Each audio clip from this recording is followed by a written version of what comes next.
But it has no AC, you even have no roof. It's basically just an engine with 4 wheels if you just think about this.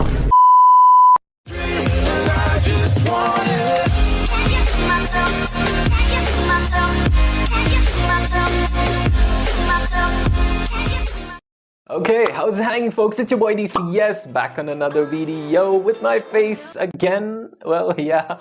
And today's car, you know what I'm gonna talk about. It's the 1965 Shelby Cobra 427 SC.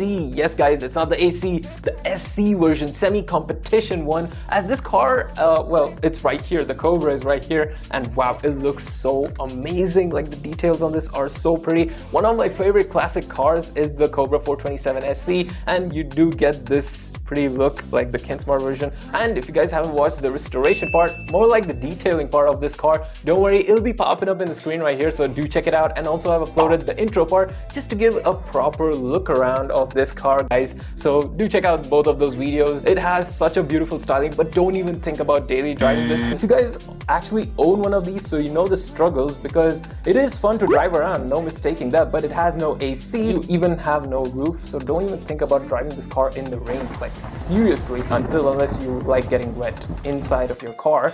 The best part is that the 427 Cobras, there were almost 348 units produced, but the SC version only 31 units were produced, so it's that rare. And I have the Kinsmart version of it. Well, the Kinsmart version, you can get it anywhere. So it's basically just an engine with 4 wheels if you just think about it. At least it has this cool roll bar. Just don't roll this over. Bruh. Well, guys, first let's take a round look in the looks and details, and then we'll talk about this car's specs. So let's go for the unbox. Oh no, wait, this is already unboxed. What am I talking about? Hey guys, so looking around the Shelby Cobra, this is how it looks. Pretty headlights, it really looks good. The circular ones, though it's common, this car is really looking good with those. And here are the wheels. The wheels are especially unique. Well, those classical wheels are really looking good on this car. And those tires also, guys, the tire treads are not as good as Senti Toys, but this is not bad either. And here is my favorite part, the exhaust, guys. The exposed exhaust looks pretty damn nice. You got 427 Cobra right here. It's written right here. It's pretty damn cool. And here is the interior part. You get most of the gauges, but because of those door, well, let's say the holders, it's not seeing much. Well, yeah, that's kind of not the look of this. Well, here you have the Cobra nameplate and those taillights around with those chrome plates. It's kind of nice. Here's the fuel kit. Yeah, it's cool. And this is how the bottom looks. You have 1965 Shelby Cobra 427 SC written there. It's a 132 scale, I forgot to mention that. And it's of course made in China. Yes, China.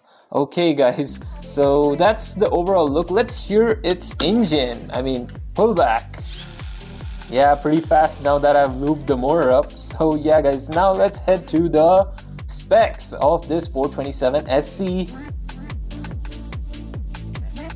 And now let's know more about this classic right here, the 1965 Shelby Cobra 427 SC. First, let's start off with this car's top speed, as it is important because it's mostly a race car. So the top speed of this car is 165 miles per hour, that's 265 kilometers per hour. Not so bad, it is on an average basis. Well, talking about the acceleration time, this car achieves the 0-60 in 4.5 seconds. Again, pretty impressive. Even the Ferraris and Lambos at that time couldn't. Well, going for the horsepower of this car, the horsepower is 550 brake horsepower, so it is a really good horsepower right there.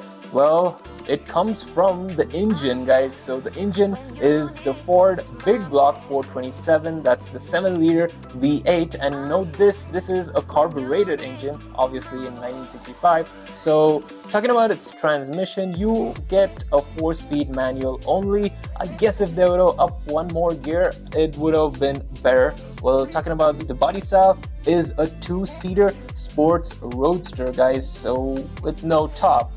Yeah, that's pretty hard. And now moving on to its ratings, as the specs just ended. The ratings, well, I would have given this car a 10 on 10, and so I am actually giving this car a 10 on 10, guys. Yes, the first Kinsmart to get a 10 on 10. That's pretty impressive because the details on this car are so on point. Even my thumbnail shots really look good, guys. Very nicely detailed, so I was really pretty amazed, and that's why I give this car a 10 on 10. Do comment your ratings down below, and yes, let's move on. If you guys did like this video, do subscribe to my channel, and you have watched it till here, so you have to share it with all your car enthusiast friends. I'll see you all next week, guys, every Saturday 6 p.m. so don't miss out on any of my unboxings. Bye bye, DCS out. Thanks for watching and do subscribe.